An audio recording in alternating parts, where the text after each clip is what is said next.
Bonjour chers motonautes, bienvenue sur motonet.com pour une nouvelle vidéo, un nouvel essai d'une Triumph. C'est une nouveauté 2021, donc ça date un petit peu, c'est vrai, on n'avait jamais testé cette moto-là, mais elle a un tel succès en concession qu'on a voulu savoir pourquoi. Alors, on va essayer cette Trident 660, une entrée de gamme, pas bas de gamme. En termes de design déjà, pour commencer, Motonet trouve qu'elle est carrément mignonne cette petite anglaise.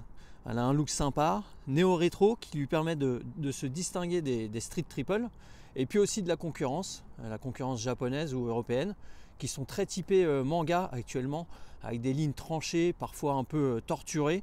Là, c'est pas le cas et donc on a affaire à une jolie petite moto qui est compacte, qui est fine et qui est courte. Au niveau du garde-boue avant, Triumph pouvait difficilement faire plus court, ils l'ont tronqué complètement, mais ils l'ont peint. Ça fait plaisir. Et puis on voit aussi ici le phare qui dépasse tout juste de la fourche. Ça donne un petit avant bien trapu, bien court. Et puis juste derrière, le réservoir de 14 litres avec des formes un peu plus sophistiquées que celles d'une bonne ville. On n'est pas sur du vrai classique, on est sur du néo-rétro. On aime bien la double texture de l'habillage en plastique ici. Et puis le logo Trident qui est bien trouvé.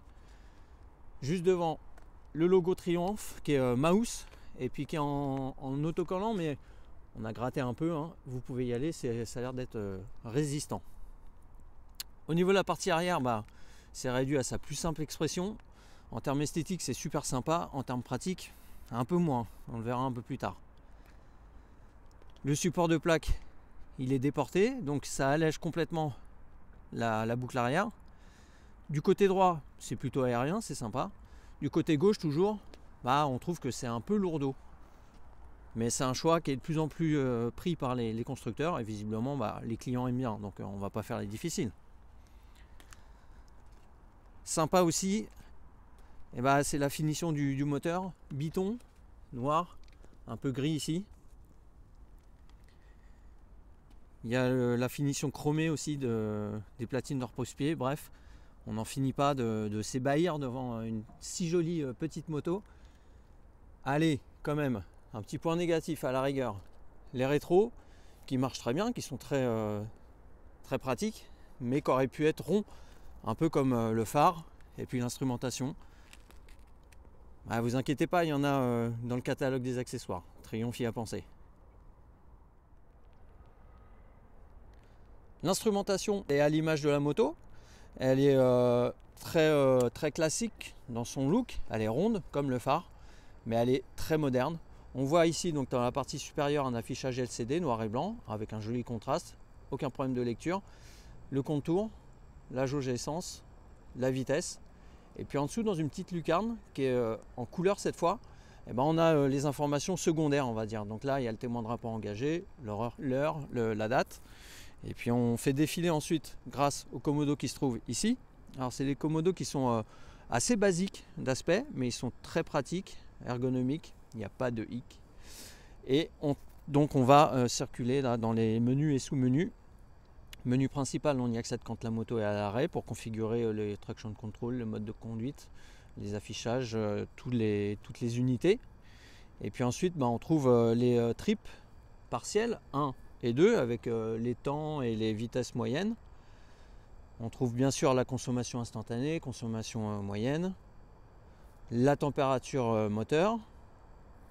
Là c'est l'entretien, donc c'est le prochain entretien aura lieu soit en août 2023, soit dans 14 697 km. Voilà, ça sera sans doute en août donc.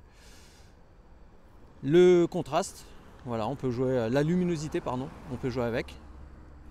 Et puis ensuite, on revient donc à l'affichage principal. C'est super bien conçu de la part de Triumph. Et on revient là, donc sur les commodos, on trouve un petit warning pour naviguer en ville, c'est toujours utile. La prise en gants. Alors, la Trident 660, franchement, elle est très accueillante, qu'on soit petit ou grand. Petit parce que déjà la selle elle se trouve à 805 mm de hauteur et donc il n'y a pas besoin d'être un géant pour toucher les deux pieds de chaque côté. Elle est bien fine au niveau de l'entrejambe et elle est bien rembourrée donc elle reste confortable quand même. Ce qu'on apprécie aussi sur cette selle, c'est qu'elle est plate et il y a un bon grip. Ce qui fait que quand on est grand et qu'on a envie de profiter de toute la largeur, on n'est pas continuellement là comme ça à retourner vers le réservoir. On est bien, on est plus confortable. Pour les grands aussi, ce que j'ai noté moi, c'est déjà on a les jambes qui ne sont pas trop repliées, on voit, il y a une bonne distance. Et puis elles ne sont pas du tout écartées. Il y a un réservoir de 14 litres qui est vraiment hyper fin et ça c'est très agréable. Après les genoux, ils viennent se ranger naturellement ici, là, juste devant le cadre. Il n'y a pas d'inconfort. On est vraiment très bien sur cette petite moto.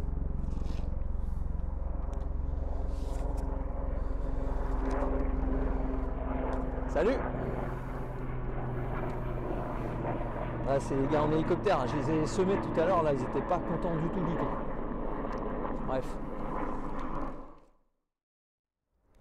Pas besoin de s'incliner non plus vers l'avant pour atteindre le guidon.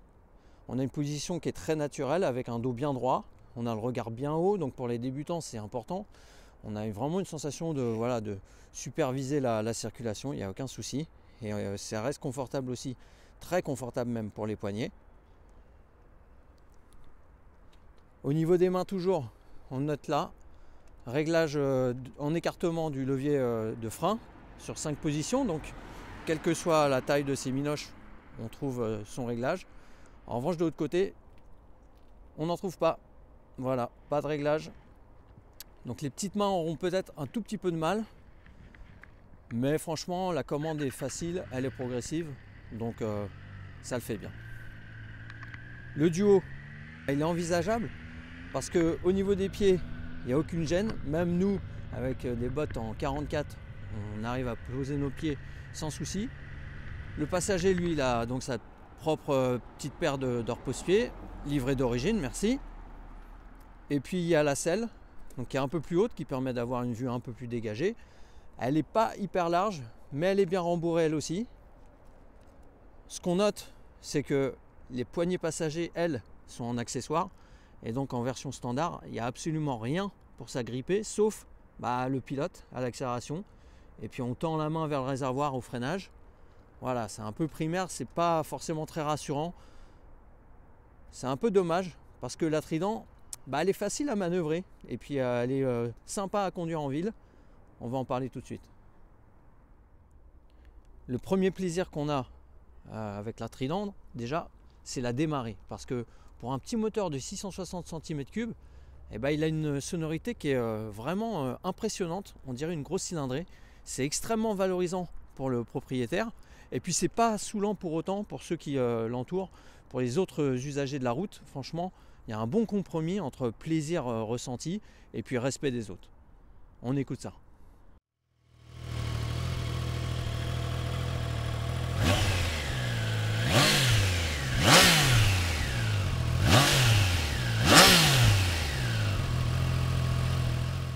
On le sent instantanément, la poignée des gaz, elle est vive, elle est précise.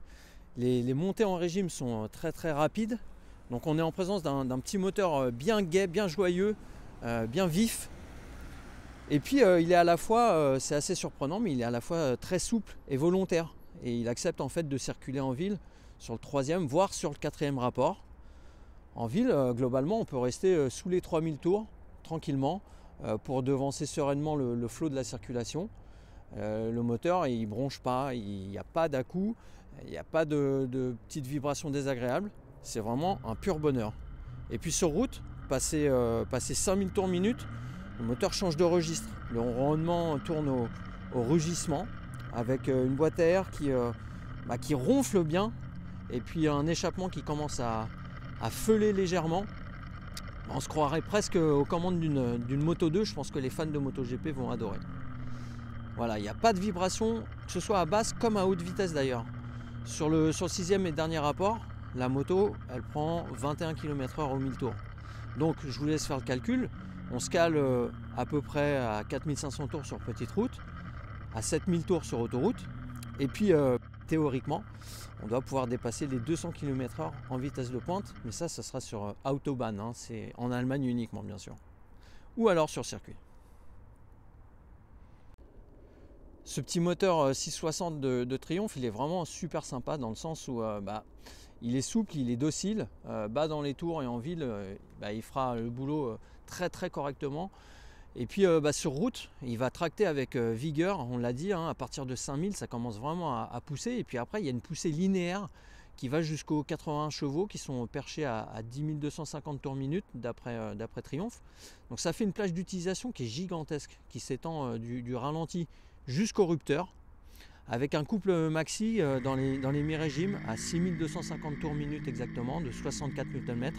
C'est pas hyper balèze, mais les motoristes nous ont annoncé qu'il y avait 90% de ce couple-là qui était donné sur la majorité de la plage d'utilisation. Donc bon, tout ça c'est des chiffres, c'est bien beau. Guidon en main, ce qu'on a noté nous, c'est que c'est un moteur qui est effectivement linéaire. Et c'est un très bon point, parce que ça ne l'empêche pas d'être performant, loin de là, mais ça lui permet surtout d'être parfaitement prévisible.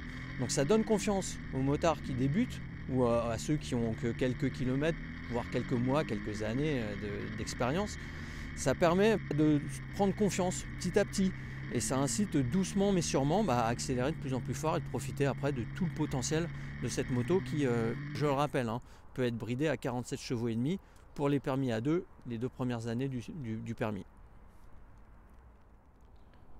En termes de conso, rapidement, le moteur il est assez sobre, hein, parce qu'avec lui on a fait du 5,10 litres au 100, soit exactement ce que l'ordinateur de bord nous annonçait, 5,1. Donc c'est assez sobre, hein, parce qu'on n'a pas hésité à placer des bonnes petites accélérations quand on le pouvait. Après le reste du temps, c'est vrai, on a été sage. Donc 5 litres au 100 avec 14 litres dans le réservoir, ça fait une belle autonomie, il n'y a pas de souci. Question freinage, on peut dire que c'est aussi sympa que le moteur, ce qui n'est pas peu dire. Allez, une fois n'est pas coutume, on va commencer par l'arrière avec un grand disque de 255 mm et un étrier ici Nissin, simple piston qui vient pincer donc ce disque. Il suffit, hein, pour bien ralentir la machine, que ce soit à l'arrivée d'un feu rouge, d'un stop ou alors sur route. Je sais qu'il y en a qui apprécient le fait de pouvoir remettre un peu de frein arrière pour retendre vers la corde. C'est assez savant, c'est assez technique, mais c'est tout à fait possible sur cette moto parce que le dosage est là et la puissance aussi. Devant, on trouve une belle paire de disques. Qu'est-ce que vous pensiez?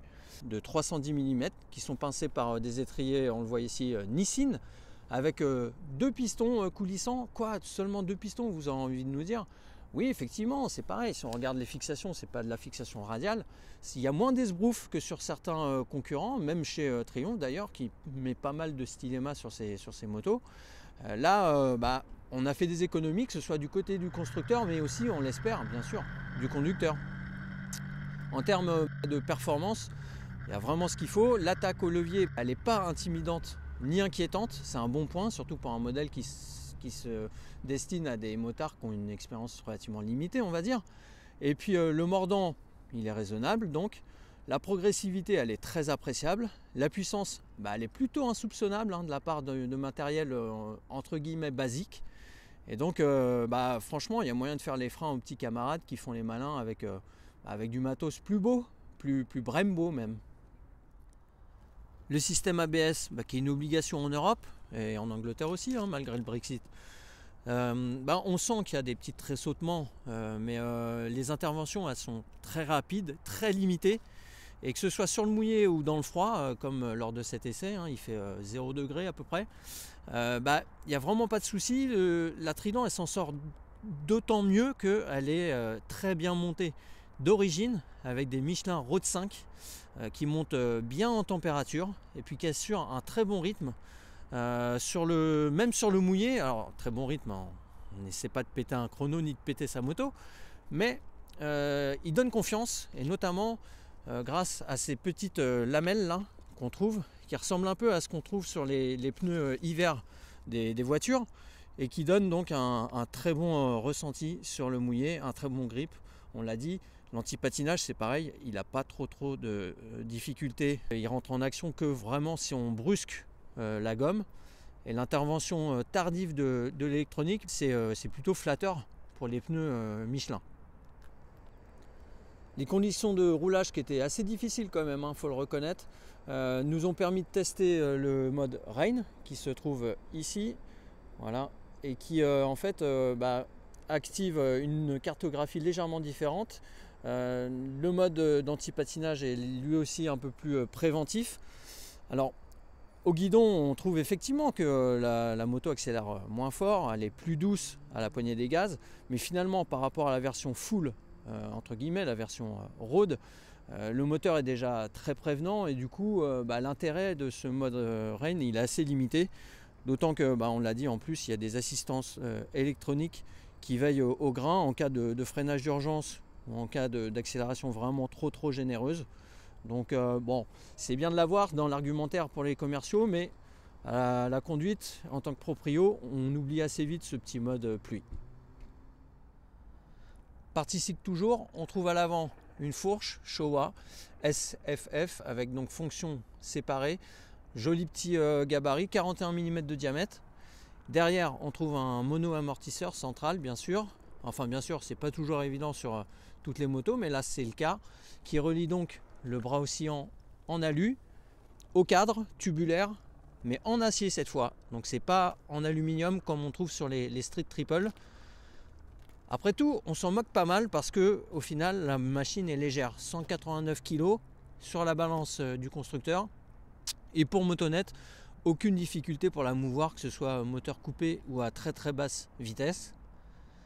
Donc l'amortisseur propose un réglage basique qu'on trouve sur toutes les motos, c'est la précharge, voilà, pour régler en fonction du poids du conducteur et voire du passager. Et puis devant, aucun réglage possible, mais c'est pas grave parce que la fourche est bien réglée d'usine, l'amortisseur aussi. Alors franchement, entre confort et sport, Triomphe a placé le curseur du côté confort, mais ils ont bien fait. Pour une utilisation au quotidien, en agglomération notamment, c'est un vrai plaisir. Les obstacles sont bien absorbés par les suspensions qui ont des débattements de 120 à l'avant, 133,5 à l'arrière. Donc on roule sur des tout petits pavés ou sur des gros ralentisseurs qui ne sont pas tous légaux d'ailleurs, messieurs les maires. Eh bien le pilote est bien ménagé, il n'y a aucun inconfort à ce niveau-là. Et c'est en parfaite adéquation avec le train avant de la moto qui se montre vraiment évident à guider en ville avec un guidon qui est assez large. Mais le guidon, on s'en sert pas tant que ça finalement parce que la moto est si fluette et légère qu'on la commande quasiment que au bassin. On la penche d'un côté, de l'autre, et le train avant plonge et le reste suit sans effort. C'est un vrai petit plaisir en ville. Ensuite, pour le week-end, pour les petites sorties entre potes qui débutent, mais pas forcément, on l'a vu, il y a moyen de taxer des copains sur des modèles un peu plus sportifs, parce qu'après tout, c'est surtout le pilotage qui fait la différence.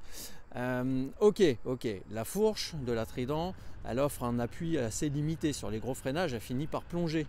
Le changement d'assiette, il est sensible, la moto plonge, mais en même temps, ça lui permet de prendre de l'angle plus facilement. C'est une question de mécanique, de physique. Et puis ça ne perturbe pas la trajectoire ni le pilotage, donc franchement on apprécie, d'autant qu'on l'a vu en ville, c'est un atout précieux. La stabilité en courbe, elle est franchement irréprochable, et en même temps le pneu 180 à l'arrière n'empêche pas la moto de virevolter d'un virage à l'autre. On l'a dit, elle est légère, il y a un train avant qui est neutre et qui est facile, et puis derrière donc ce gros boudin qui est plutôt sympa à voir, notamment avec cette plaque qui est très basse, et ça greffe pas du tout l'agilité. Le train arrière, il paraît un petit peu plus costaud, on peut le solliciter en sortie de virage, il répond peut-être un peu moins vivement que le train avant en entrée de virage, ce qui fait que les nouveaux permis ou les motards qui sont en rodage, on va dire, ils vont pouvoir s'en donner à cœur joie, il n'y a aucun souci, ils vont pouvoir accélérer fort, c'est du moins l'impression qu'ils auront, et sortir fort des courbes. Après, pour un pilote expérimenté, il faudrait que Motonet puisse valider le comportement vraiment sportif de la machine sur des routes moins froides, qui auraient permis de se lâcher un peu plus. Mais dans l'état actuel des choses, on peut dire que la première impression, elle est très bonne. Ouais, il caillait vraiment beaucoup sur cet essai, et d'ailleurs, on va conclure parce que là, on commence à avoir froid aux mains. Conclusion de cet essai, la Triumph Trident 660, c'est vraiment une très bonne moto. On l'a beaucoup appréciée nous et on comprend pourquoi elle a fait un tel carton chez les Français et pourquoi ils apprécient cette charming motorcycle. Le point faible qu'on lui voit peut-être c'est son tarif. Elle était placée juste en dessous des 8 000 € à sa sortie il y a 2 ans. Aujourd'hui, elle est facturée 8 545 € pour le coloris noir. Faut rajouter une rallonge de 1 000 € pour bénéficier de petites touches argentées ou bien des coloris orange motonette, qu'on vous conseille bien sûr, ou le coloris biton gris et rouge. Comptez 330 € de plus pour bénéficier du quick shifter que Triumph France nous avait monté donc sur ces modèles d'essai. C'est vrai que ça plaît de plus en plus aux motards aujourd'hui. Il y a certains modèles de la concurrence qui sont fournis d'origine avec cet ustensile. D'ailleurs, on l'a utilisé, hein, on a roulé avec et sans. Avec, c'est vrai que c'est sympa, que ce soit à la montée ou à la descente. En termes de motorisation, le motoriste Triumph a fait ses preuves, on l'a dit en Grand Prix. Donc il n'y a aucun souci à ce niveau-là. 330 € de plus pour le quick shifter, ça fait une machine qui avoisine déjà les 9 000 €. Sachant que vous pouvez compter aussi une petite rallonge pour le compteur, le module Bluetooth n'est pas donné d'origine, donc c'est 270 € à ajouter pour bénéficier surtout de la navigation virage par virage, c'est ça qui est intéressant. Après les appels, la musique, tout ça c'est plutôt secondaire, voire dangereux. Et puis il faut compter 166 € pour les poignées passagers si jamais vous voulez prendre quelqu'un derrière vous. Un peu cher la Triumph? Non, pas nécessairement parce qu'elle reste bien placée étant donné son équipement de série et puis son look aussi qui la détache, on l'a dit en intro, des concurrentes. Alors d'accord, c'est 7 600 € le Roadstar Yamaha MT-07, mais pour bénéficier d'un look un peu néo-rétro, la XSR 700 est beaucoup plus proche donc esthétiquement. Elle est beaucoup plus proche aussi en termes de tarifs puisqu'elle est disponible à 8 700 €. Oui, la Z650 est disponible à 7 800 €, mais là encore, si on veut la Z650 RS, qui est un peu plus lookée des années 70, c'est 8 650 €. Donc on le voit, les constructeurs se tiennent vraiment sur les mêmes zones. On le voit également chez Honda, la CB650R est facturée actuellement à 8 449 €, donc c'est sensiblement le même prix que cette Triumph Trident 660. Mais attention, il y a la Hornet 750, elle est peut-être un peu moins mignonne, mais elle arrive avec de gros arguments et elle sort à 7 800 €. On n'oublie pas non plus la SV650, une bonne vieille Suzuki qui est vraiment en tarif plancher de 7 099 €. Là, on parle que de la concurrence japonaise. Chez les Européens, on attend de voir le prix de la 790 Duke qui revient au catalogue chez KTM. La 890, elle est beaucoup trop chère. Beaucoup trop chère aussi, ils ne sont même pas qualifiés, c'est un peu comme au foot. Les italiennes, il y a la Tuono 660 que Aprilia propose, qui fait 100 chevaux, qui est super sophistiquée, très jolie aussi, mais dont le prix part à partir de 10 600 €. Et puis il y a Ducati aussi qui joue dans une autre cour, parce que leur Scrambler, il est très mignon, il est très réussi, mais il commence à 11 000 €. Et puis il y a le Monster qui lui débute à 12 300 balles. Ça fait cher aussi chez eux, hein.